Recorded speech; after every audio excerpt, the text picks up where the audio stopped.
हज़रत ईसा अलैहिस्सलाम दे मनण वाले कई ਥਾਵਾਂ ਉੱਤੇ फैल गए ਤਾਂ ਜੋ ਉਹਨਾਂ ਦੀਆਂ ਦਿੱਤੀਆਂ ਸਿੱਖਿਆਵਾਂ ਨੂੰ ਧਰਤੀ ਉੱਤੇ ਫੈਲਾ ਸਕਣ। ਇਹ ਕਹਾਣੀ ਉਹਨਾਂ ਵਿੱਚੋਂ ਹੀ ਦੋ ਵਿਅਕਤੀਆਂ ਪਾਲੂਸ ਅਤੇ ਸਿਲਾਸ ਬਾਰੇ ਹੈ। ਪਾਲੂਸ ਅਤੇ ਸਿਲਾਸ ਹਜ਼ਰਤ ਈਸਾ अलैहिस्सलाम ਦੇ ਸੁਨੇਹੇ ਨੂੰ ਫੈਲਾਉਣ ਲਈ ਰਵਾਨਾ ਹੋਏ। ਕਾਫੀ ਸਮਾਂ ਚੱਲਣ ਤੋਂ ਬਾਅਦ ਉਹ ਇੱਕ ਸ਼ਹਿਰ ਵਿੱਚ ਪੁੱਜੇ ਜਿਸ ਦੇ ਪਿਛਲੇ ਪਾਸੇ ਪਾਣੀ ਸੀ। ਉੱਥੇ ਉਹਨਾਂ ਨੇ ਔਰਤਾਂ ਦੇ ਇੱਕ ਸਮੂਹ ਨੂੰ ਸੰਬੋਧਨ ਕੀਤਾ ਅਤੇ ਹਜ਼ਰਤ ਈਸਾ ਦੀਆਂ ਸਿੱਖਿਆਵਾਂ ਦੀ ਜਾਣਕਾਰੀ ਦਿੱਤੀ। ਉਹਨਾਂ ਔਰਤਾਂ ਵਿੱਚੋਂ ਇੱਕ ਅਮੀਰ ਔਰਤ ਅੱਗੇ ਵਧੀ ਅਤੇ ਪਾਲੂਸ ਅਤੇ ਸਿਲਾਸ ਨੂੰ ਮਿਲੀ। ਉਸਨੇ ਪਾਲੂਸ ਅਤੇ ਸਿਲਾਸ ਦੀਆਂ ਗੱਲਾਂ ਉੱਤੇ ਯਕੀਨ ਕੀਤਾ ਅਤੇ ਉਸ ਔਰਤ ਅਤੇ ਉਸਦੇ ਪਰਿਵਾਰ ਨੇ ਪਾਕ ਗੁਸਲ ਲਿਆ। ਉਸ ਔਰਤ ਨੇ ਪਾਲੂਸ ਅਤੇ ਸਿਲਾਸ ਨੂੰ ਆਪਣੇ ਘਰ ਦਾਵਤ 'ਤੇ ਬੁਲਾਇਆ ਅਤੇ ਉੱਥੇ ਰਹਿਣ ਲਈ ਕਿਹਾ। ਉਹ ਉੱਥੇ ਕਾਫੀ ਸਮਾਂ ਰੁਕੇ। ਉਸ ਸ਼ਹਿਰ ਵਿੱਚ ਇੱਕ ਗੁਲਾਮ ਲੜਕੀ ਸੀ ਜਿਸ ਉੱਪਰ ਇੱਕ ਬੁਰੇ ਜਿੰਨ ਦਾ ਅਸਰ ਸੀ, ਜਿਸ ਕਰਕੇ ਉਹ ਲੋਕਾਂ ਨੂੰ ਉਹਨਾਂ ਦਾ ਭਵਿੱਖ ਦੱਸਿਆ ਕਰਦੀ ਸੀ। ਉਸ ਲੜਕੀ ਦੇ ਮਾਲਿਕ ਇਸ ਦੇ ਉਸ ਹੁਨਰ ਨੂੰ ਆਪਣੇ ਪੈਸੇ ਕਮਾਉਣ ਦਾ ਸਾਧਨ ਬਣਾਈ ਬੈਠੇ ਸਨ।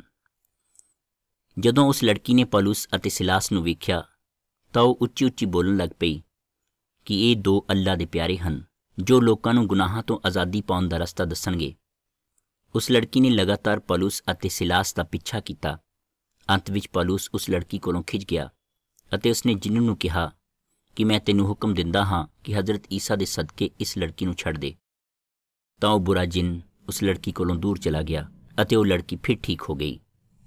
ਜਦੋਂ ਇਸ ਗੱਲ ਦਾ ਉਸ ਲੜਕੀ ਦੇ ਮਾਲਕਾਂ ਨੂੰ ਪਤਾ ਲੱਗਿਆ ਤਾਂ ਉਹ ਬਹੁਤ ਨਾਰਾਜ਼ ਹੋਏ ਕਿਉਂਕਿ ਹੁਣ ਉਹ ਉਸ ਲੜਕੀ ਦੁਆਰਾ ਹੋਰ ਪੈਸੇ ਨਹੀਂ ਕਮਾ ਸਕਦੇ ਸਨ।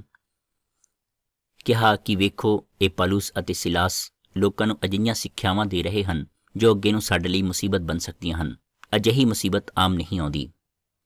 ਪੁਲਿਸ ਨੇ ਪਾਲੂਸ ਅਤੇ ਸਿਲਾਸ ਨੂੰ ਗ੍ਰਿਫਤਾਰ ਕਰਕੇ ਜੇਲ੍ਹ ਵਿੱਚ ਬੰਦ ਕਰ ਦਿੱਤਾ। ਪੁਲਿਸ ਨੇ ਉਹਨਾਂ ਦੇ ਹੱਥਾਂ ਨੂੰ ਜ਼ੰਜੀਰਾਂ ਨਾਲ ਜਕੜ ਕੇ ਉਹਨਾਂ ਨੂੰ ਜੇਲ੍ਹ ਦੇ ਸਭ ਤੋਂ ਪਿੱਛੇ ਵਾਲੇ ਕਮਰੇ ਵਿੱਚ ਕੈਦ ਕਰ ਦਿੱਤਾ। ਉੱਥੇ ਪਾਲੂਸ ਅਤੇ ਸਿਲਾਸ ਨੇ ਅੱਲਾ ਦੀ ਤਾਰੀਫ ਵਿੱਚ ਗੀਤ ਗਾਇਆ ਅਤੇ ਬਾਕੀ ਕੈਦੀਆਂ ਨੇ ਇਸ ਗੀਤ ਨੂੰ ਸੁਣਿਆ। ਉਸੇ ਰਾਤ ਇੱਕ ਭੂਚਾਲ ਆਇਆ ਜਿਸ ਨਾਲ ਧਰਤੀ ਕੰਬੀ ਅਤੇ ਜੇਲ੍ਹ ਦੇ ਸਾਰੇ ਦਰਵਾਜ਼ੇ ਆਪਣੇ ਆਪ ਖੁੱਲ੍ਹ ਗਏ। ਜਦੋਂ ਜੇਲਰ ਨੇ ਵੇਖਿਆ ਤਾਂ ਉਸਨੂੰ ਲੱਗਿਆ ਕਿ ਸਾਰੇ ਕੈਦੀ ਭੱਜ ਗਏ ਹਨ। ਉਹ ਸਜ਼ਾ ਤੋਂ ਬਚਣ ਦਾ ਮਾਰਾ ਆਪਣੀ ਤਲਵਾਰ ਨਾਲ ਆਪਣੇ ਆਪ ਨੂੰ ਮਾਰਨ ਹੀ ਲੱਗਿਆ ਸੀ ਕਿ ਪਾਲੂਸ ਨੇ ਉਸਨੂੰ ਕਿਹਾ ਕਿ ਰੁਕੋ, ਅਸੀਂ ਇੱਥੇ ਹੀ ਹਾਂ। ਤਾਂ ਜੇਲਰ ਉਹਨਾਂ ਦੇ ਕਦਮਾਂ ਵਿੱਚ ਗਿਰ ਗਿਆ ਅਤੇ ਕਿਹਾ ਕਿ ਕਿਰਪਾ ਕਰਕੇ ਮੈਨੂੰ ਗੁਨਾਹਾਂ ਦੀ ਸਜ਼ਾ ਤੋਂ ਆਜ਼ਾਦੀ ਪਾਉਣ ਦਾ ਰਸਤਾ ਦੱਸੋ। ਪਾਲੂਸ ਤੇ ਸਿਲਾਸ ਨੇ ਕਿਹਾ ਕਿ ਤੁਸੀਂ ਹਜ਼ਰਤ ਈਸਾ अलैहिस्सलाम ਉੱਤੇ ਯਕੀਨ ਰੱਖੋ, ਇਹੀ ਗੁਨਾਹਾਂ ਦੀ ਸਜ਼ਾ ਤੋਂ ਆਜ਼ਾਦੀ ਪਾਉਣ ਦਾ ਇੱਕ ਤਰੀਕਾ ਹੈ। ਤਾਂ ਉਹ ਜੇਲਰ ਪਾਲੂਸ ਅਤੇ ਸਿਲਾਸ ਨੂੰ ਆਪਣੇ ਘਰ ਲੈ ਗਿਆ ਜਿੱਥੇ ਪਾਲੂਸ ਤੇ ਸਿਲਾਸ ਨੇ ਉਹਨਾਂ ਦੇ ਪਰਿਵਾਰ ਨੂੰ ਹਜ਼ਰਤ ਈਸਾ ਦੀਆਂ ਸਿੱਖਿਆਵਾਂ ਦੱਸੀਆਂ। ਉਸਦੇ ਪਰਿਵਾਰ ਨੇ ਉਹਨਾਂ ਉੱਪਰ ਯਕੀਨ ਕੀਤਾ। ਫਿਰ ਜੇਲਰ ਅਤੇ ਉਸਦੇ ਪਰਿਵਾਰ ਨੇ ਪਾਕ ਗੁਸਲ ਲਿਆ, ਜਿਸ ਤੋਂ ਬਾਅਦ ਜੇਲਰ ਨੇ ਉਹਨਾਂ ਨੂੰ ਖਾਣਾ ਖਿਲਾਇਆ। ਹੁਣ ਉਹ ਸਾਰੇ ਬਹੁਤ ਖੁਸ਼ ਸਨ ਕਿਉਂਕਿ ਉਹ ਸਾਰੇ ਅੱਲਾ 'ਤੇ ਯਕੀਨ ਕਰਨ ਲੱਗ ਪਏ ਸਨ। ਇਸ ਤੋਂ ਬਾਅਦ ਦੂਸਰੇ ਦਿਨ ਸਵੇਰ ਨੂੰ ਸ਼ਹਿਰ ਦੇ ਲੀਡਰ ਨੇ ਹੁਕਮ ਦਿੱਤਾ ਕਿ ਇਹਨਾਂ ਨੂੰ ਆਜ਼ਾਦ ਕਰ ਦਿਓ।